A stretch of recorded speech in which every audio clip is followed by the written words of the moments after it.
सुदूर एक गांव में मोहन नाम का पहलवान रहता था, जिसके पास 5 भैंसें थी। दिन भर भैंसों की देखभाल करना और उनका दूध पीना ही मोहन की दिनचर्या थी। भैंसों का दूध पीते रहने के कारण वह काफी बलवान हो गया था। मोहन अपने बचाव और सहारे के लिए एक लोहे की छड़ हमेशा साथ रखता था। इस कारण कोई भी मोहन को एक बार देख लेता तो उसकी हृष्ट पुष्ट काया व शक्तिशाली शरीर को देखकर डर जाया करता था। मोहन का पूरी दुनिया में कोई नहीं था तो उम्र बढ़ने के साथ उसे अपनी शादी की चिंता सताने लगी थी। इसलिए वह अक्सर लोगों से पूछा करता था कि उसकी शादी कहाँ और किससे होगी। लोग उसे देखकर डर जाते व उसके सवाल का जवाब न दे पाते थे। इस पर मोहन उनके साथ मारपीट किया करता था, जिसके चलते लोगों ने उस रास्ते से ही गुजरना बंद कर दिया था। एक बार किसी दूसरे गांव का एक ब्राह्मण और एक हमाम किसी विवाह समारोह में शामिल होने जा रहे थे। रास्ते में उन्हें मोहन मिल गया। मोहन ने ब्राह्मण को देखा तो उसने दोनों को अपने पास बुलाते हुए कहा कि आप तो मुझे ज्ञानी नजर आते हो, बताइए मेरी शादी कब और कहाँ होगी। इस तरह पहलवान का सवाल सुनकर दोनों ठिठक गए। हमाम काफी चतुर था, उसने सोचा कि अगर हम इससे बहस करेंगे तो इसके बल के आगे हमारा कोई मुकाबला नहीं। हमाम को एक तरकीब सूझी और उसमें दूर एक ताड़ के पेड़ की ओर उंगली से इशारा करते हुए कहा कि आपकी शादी वहीं होगी।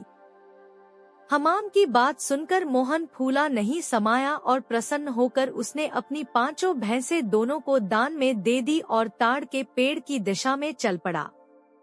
उस ताड़ के पेड़ के पास एक महिला अपने पति व एक बच्चे के साथ रहती थी। उसका पति बड़ा ही धूर्त व आलसी किस्म का शख्स था और उसे बात बात पर झूठ बोलने की आदत थी। इस वजह से वह महिला अपने पति से बेहद परेशान रहती थी। काफी दूर तक पैदल चलने के बाद जब मोहन ताड़ के पेड़ के पास पहुंचा तो वह औरत घर के बाहर निकली।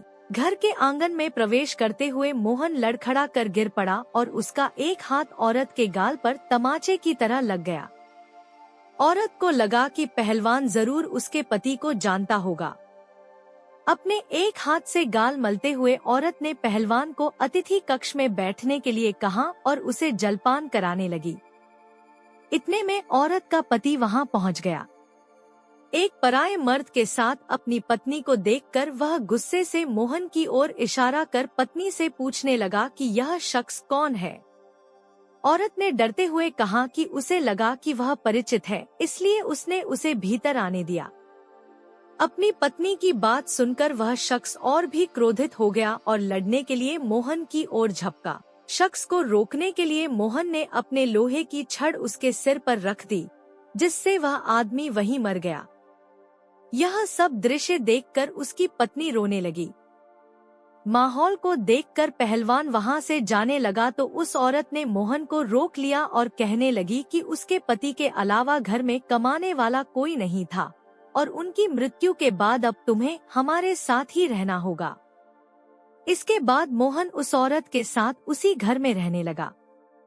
मोहन को भैंसों का दूध पीने के अलावा कोई काम नहीं आता था।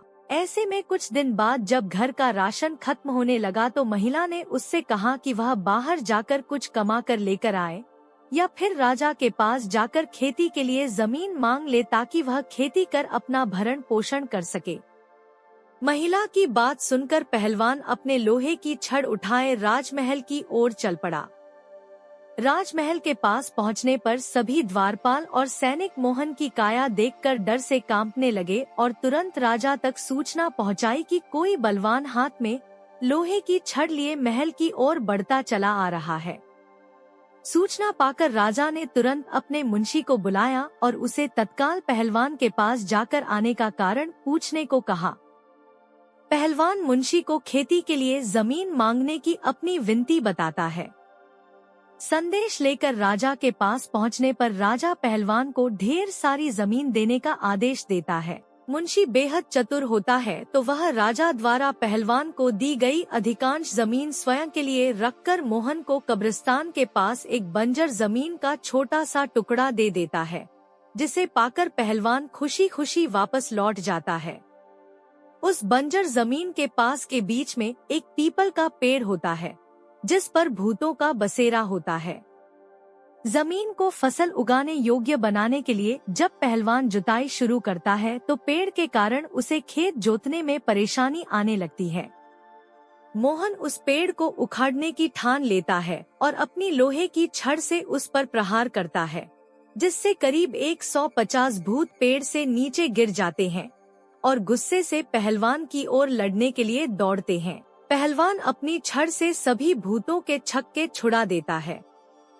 पहलवान से जीतना असंभव जानकर भूत मोहन के सामने पेड़ न काटने की गुजारिश करने लगे। भूतों ने कहा, यह हमारा घर है, हम कई साल से यहाँ रह रहे हैं, हमारे घर को मत उजाड़ो।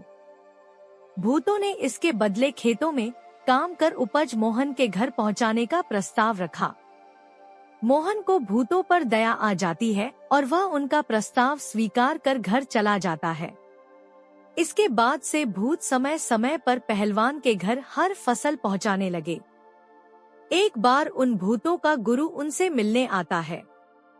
सभी भूतों को दुबला पतला व कमजोर देखकर वह उनकी दुर्दशा का कारण पूछता है। भूतों से पूरा वृतांत सुनकर गुरु पहलवान को सबक सिखाने की ठानता है और उसके घर की ओर चल पड़ता है। भूतों का गुरु एक बिल्ली का रूप धारण कर पहलवान पर हमला करने की योजना बनाता है। उन दिनों पहलवान के घर में रोज एक बिल्ली रसोई में घुसकर सारा दूध पी जाती थी, जिससे वह काफी परेशान था। उस दिन पहलवान भी उस बिल्ली को सबक सिखाने के लिए दरवाजे के पीछे छिपकर बिल्ली का इंतजार कर रहा होता है।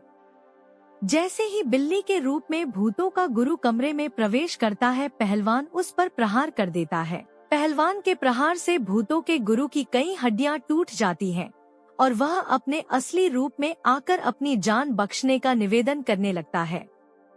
मोहन ने भूतों के गुरु को छोड़ने पर खुद के लिए सजा चुनने के लिए कहा। ऐसे में भूतों के गुरु ने कहा कि उसे बख्शने पर वह राशन की मात्रा दोगुनी कर देगा।